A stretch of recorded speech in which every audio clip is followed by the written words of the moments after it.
Welcome sa Cloud B Movie Recap. Ang pelikulang ikukwento natin ngayon ay ang Elio na ipinalabas ng 2025, halina't simulan na natin. Nagsisimula ang pelikula sa Air and Space Museum kung saan sinusubukang pakainin ni Major Olga ang kanyang pamangkin na si Elio, ngunit hindi ito tumutugon sa kanya. Malalaman natin na malungkot si Elio dahil kamakailan lamang ay nawala ang kanyang mga magulang, at si Olga ang tumayong tagapag-alaga niya. Hirap makihalubilo si Elio sa mga batang kasing edad niya.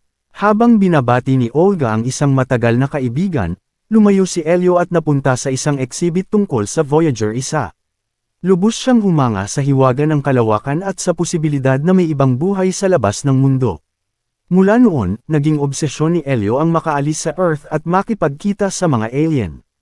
Iba't ibang paraan ang kanyang sinubukan upang makipag-ugnayan sa kanila, umaasang siya ay ma-abduct. Dahil dito, lalong nahirapan si Olga na mapalapit sa kanya. Naniniwala si Elio na isinuko ni Olga ang kanyang pangarap na maging astronaut para alagaan siya, kaya hindi na ito makakonekta sa kanya. Sa isa sa mga gabi niyang pagbisita sa tabing dagat upang maghintay ng alien abduction, nakilala niya sina Bryce at Caleb, dalawang batang lalaki na nakarinig ng tungkol sa mga ginagawa ni Elio. Habang sinusubukan ni Elio na intindihin ang tunog ng mga alien mula sa kanyang radyo, dumating ang dalawang bata at kinuha ito. Sa kaguluhan, nasaktan si Elio nang tamaan siya ng radyo at ito ay nasira. Nagalit siya at sinugod ang isa sa mga nambuli sa kanya. Dinala siya ni Tia Olga mula sa ospital at galit na galit ito dahil sa pakikipag-away niya at sa pagliban sa paaralan.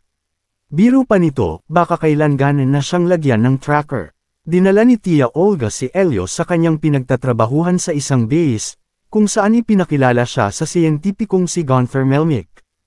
Ayon kay Gunther, tila nakatanggap ang mga computer ng mensahe mula sa ibang planeta matapos makontak ang Voyager. Ngunit hindi naniwala si Olga at sinuspinde si Gunther ng 2 linggo. Lingid sa kaalaman ng lahat, palihim na bumalik si Elio at nagpadala ng mensahe sa mga alien na may kasamang "Okay bye, I love you." Matagumpay na naipadala ang mensahe, ngunit nagresulta ito sa pagkawalan ng kuryente sa buong base. Excited si Elio at agad naghanda ng kanyang mga gamit para sa pagdating ng mga alien.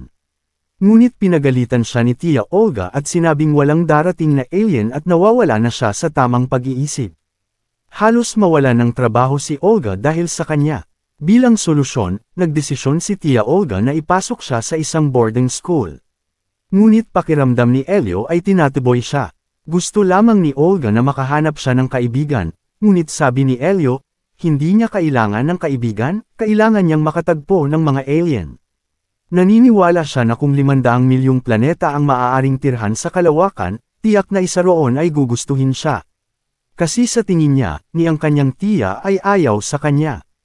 Kinabukasan, dinala pa rin siya ni Olga sa boarding school at sinabi nitong dito rin siya nag-aral noon. Kahit na mahirap paniwalaan, sinabi niyang magiging mabuti ang lugar na ito para kay Elio. Sa kasamaang palad, naroon rin sa paaralan ang mga nambuli sa kanya, at may plano silang gantihan si Elio. Kinagabihan, muli siyang nagtangkang makipag-ugnayan sa mga alien, ngunit narinig niyang papalapit ang mga bully at nagtatakbo siya sa gubat. Samantala, sa base, napansin ni Olga na may aberya sa mga computer at nakatanggap siya ng mensahe, "Bring us your leader please."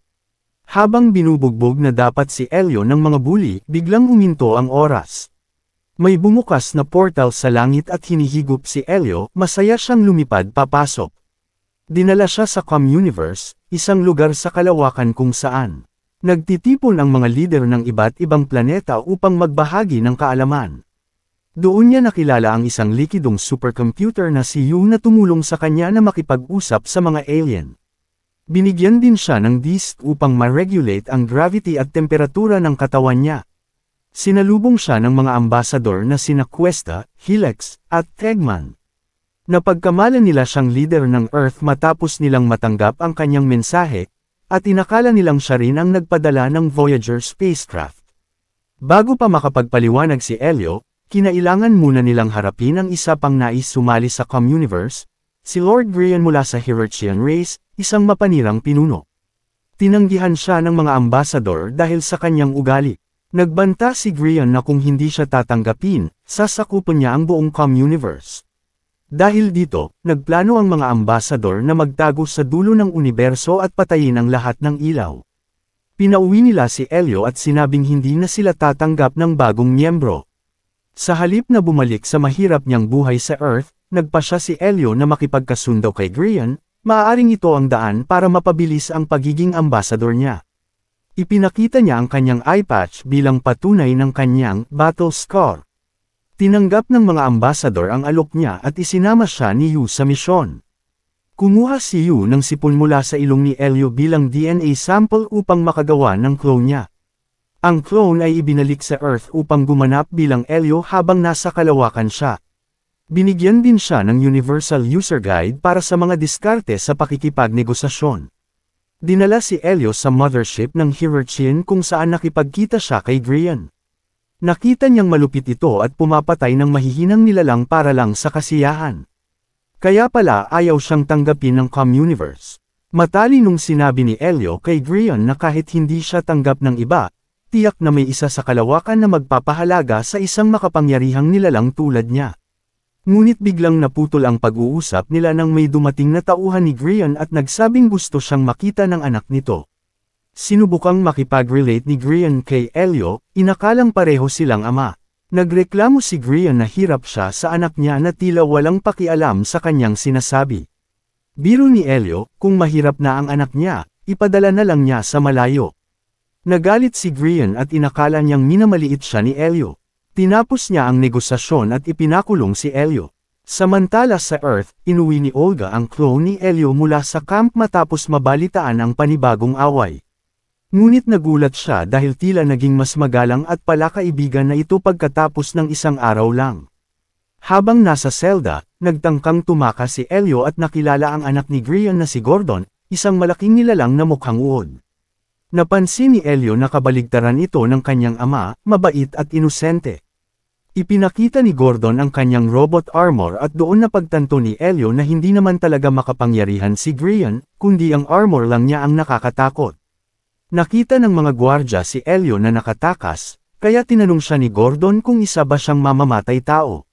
Pero inamin ni Elio na isa lang siyang bata na napunta sa maling lugar at ngayon ay umaasa ang buong universo sa kanya upang iligtas sila mula sa ama ni Gordon. Pumayag si Gordon na tulungan si Elio at nakaisip sila ng mabisang plano. Plano ni Elio na gamitin si Gordon bilang paraan ng pakikipagkasundo. Magpapanggap siya na kinidnap niya ang anak ni Grian at gagamitin ito para mapilit si Grian na umatras mula sa Communiverse kapalit ng kaligtasan ng kanyang anak. Habang palihim silang tumatakas mula sa barko ni Grian, kinailangan ni Elio na magtago sa loob ng bibig ni Gordon upang makaiwas sa lava. Nakabalik ang dalawa sa Communiverse at agad na nakipag-ugnayan kay Grian. Habang nakikiisa si Gordon sa palabas, sinabi ni Elio kay Grian na isa sa uli lamang niya ang anak nito kapag nangako siyang aalisin ang kanyang hukbo mula sa Communiverse at hindi na muling babalik. Kiniliti ni Elio si Gordon, pero inakala ni Grian na tinutorture niya ang anak kaya napilitan itong pumayag sa hiling ni Elio at umalis sa Communiverse. Bago kunin ni Grian si Gordon, ipinasyal muna ni Elio si Gordon sa paligid ng Communiverse. Nagbonding silang dalawa, kumain ng masasarap na pagkain, at gumawa ng masasayang bagay. Habang ipinagdiriwang ng mga ambasador ang tagumpay, inihahanda na nila ang pagiging opisyal na ambasador ni Elio, at ginawa pa siya ng badge gamit ang paborito niyang kulay.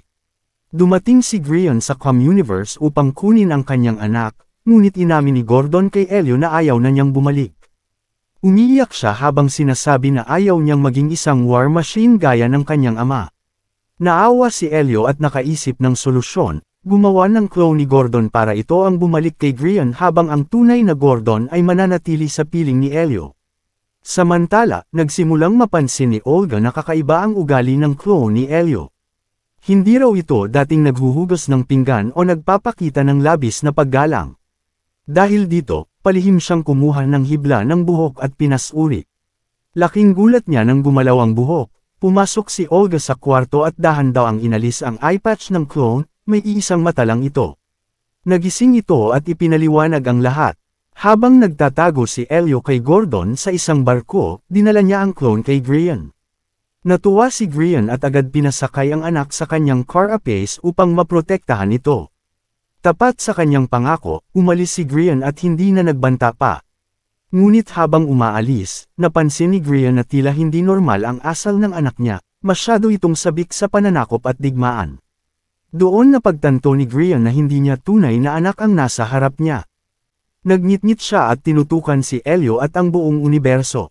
Tinanong ni Elio kung paano siya nakatiyak. Sinagot siya ni Grian, ang isang ama, kilala ang kanyang anak. Ipinilit ni Grian sa isa sa mga ambasador na pasukin ang isipan ni Elio. Doon nila nalaman hindi talaga siya leader ng Earth, ni leader ng kahit ano paman. Binuksan ang portal pabalik sa Earth upang itaboy siya.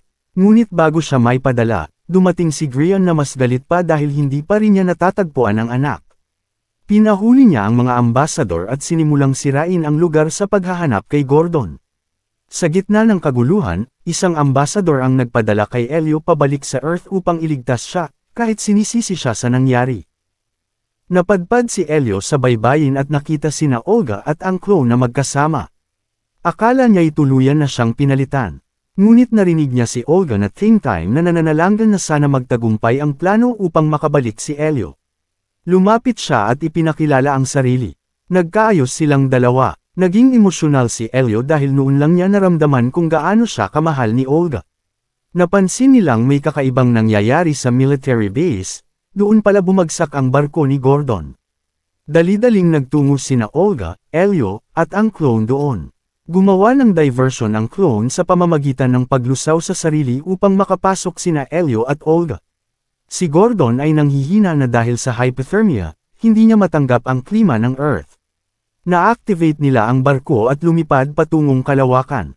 Nagkaroon sila ng matinding problema, hindi nila magamit ang hyperspeed dahil papunta sila sa debris belt. Nakausap ni Elio si Bryce, ang isa sa mga bully, sa radyo. Laking gulat niya nang humingi ito ng tawad at gustong tumulong. Tinulungan ni Bryce si Elio sa pag-navigate at tinawagan pa si Melmick upang magbigay ng gabay. Halos masira ang barko, ngunit nakatawid sila at naabot ang ligtas na punto para sa hyperspeed. Pagdating sa Com-Universe, agad nilang dinala si Gordon sa kanyang ama. Nang makita niyang naghihingalo ang anak, tinanggal ni Grian ang kanyang armor at ipinakita ang tunay niyang anyo, isang uod na nilalang. Binalot niya si Gordon ng sapot at niyakap ito. Nagising si Gordon. Tinanong ni Grian kung anong nangyari, at sinabi ni Gordon na ayaw niyang maging tulad ng ama niya, isang war machine.